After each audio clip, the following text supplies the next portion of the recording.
want to say I was getting ready for Chris Diaz or something, and he was sparring like a heavyweight fighter. I'm looking, I'm type nervous for him. I'm like, why is he in the ring with this big old dude? And man, I swear he done caught this dude on the chin. Boom, dude, wobbling all around the ring. I'm like, what the f? Why is this dude this strong? And his punching power could carry you through the weight classes. Guys, what's going on? Welcome back to the channel. So, we got the #1 Crawford fan, the #1 cheerleader, Shakur Stevenson. Big time Crawford cheerleader. So you gotta put things in perspective. When you hear people talk, you gotta ask yourself, okay, what kind of alliance, what kind of ties does this person have with the person they're talking about? Are they tied into this person? Are they affiliated with this person? Do they have an interest somehow with this person, like a conflict of interest that could persuade their biasness, right? For instance, Leonard Ellerby is going to say positive things about Floyd Mayweather because he has a business interest with Floyd Mayweather. So everything he says and does is going to be positive towards Floyd Mayweather. Larry Merchant doesn't have any ties to Floyd Mayweather, so he's going to give you what he really feels and how he really feels. He's going to tell it like it is.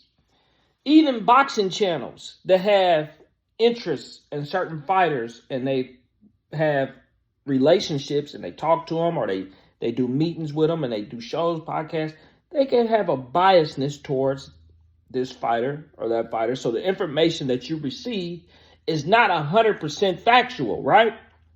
Because there is some kind of conflict of interest. So Shakur Stevenson is friends with his mentor, Terence Crawford. That's like his mentor, Andre Ward, Terence Crawford. Those guys are in cohesiveness with each other, right? Terence Crawford, he bigs up his little brother, Shakur Stevenson. He talks about him all the time. Says he's the next up-and-coming fighter. Be on the lookout for Shakur Stevenson. He's very talented. He's very good. He's going to be the face of boxing in the future. A lot of fighters are ducking him, blah, blah, blah, blah, blah. That's the message that Terence Crawford puts out for Shakur Stevenson. In return, Shakur Stevenson talks highly of Terence Crawford, says he's the best ever. He's the greatest he's ever seen. He enjoys working out with him. He enjoys just having that kind of brotherly relationship with him. So, when you interview Shakur Stevenson, expect nothing but good things to come out of his mouth.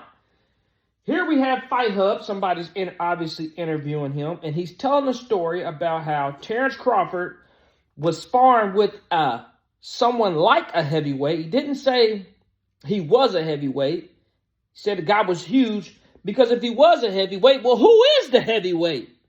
Let's put context behind it, Shakur Stevenson. If Terence Crawford was sparring a heavyweight and he hit him and wobbled him, who is the heavyweight that he was sparring?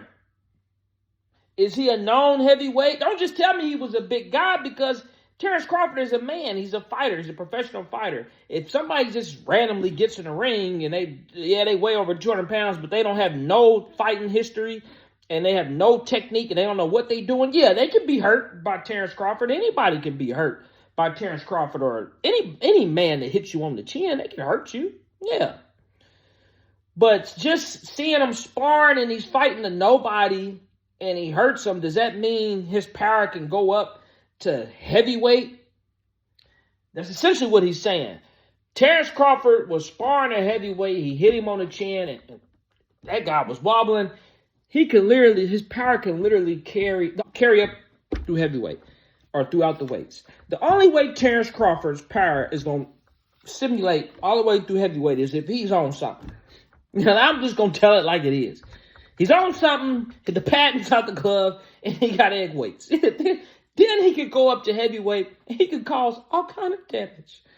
But if we're doing, if we're talking anatomy, and we're talking the human body, And we talking things that we've seen, things that we've tested. On average, a guy's really only going to move up about 3 to 4 weight classes, typically.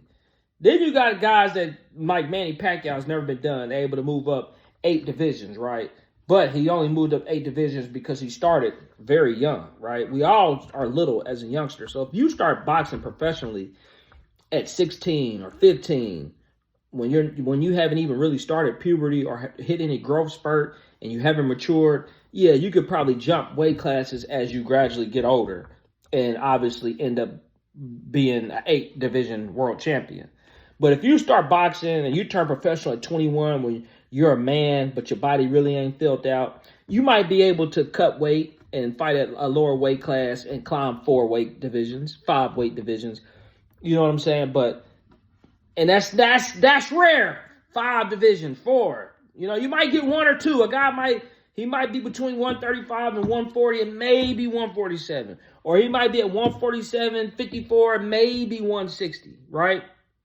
That's maybe. Or he could be 147 and 140. He could be jumping back and forth like that, 154. But not 130 all the way to 168 and beyond that. You get what I'm saying? So Shakur Stevenson, yeah, you telling the story. If you're going to put it out there, say who it is. Say who the guy was that he sparred and that he wobbled. That way we can say, oh, he's got some power.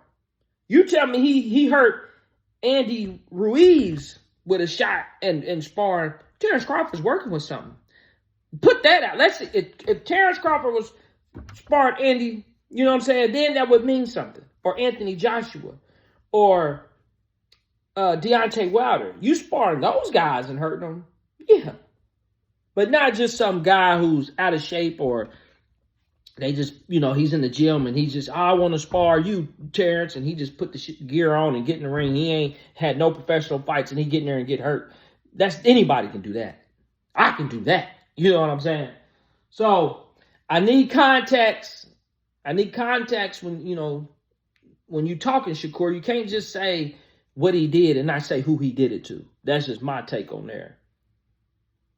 Y'all let me know what y'all think.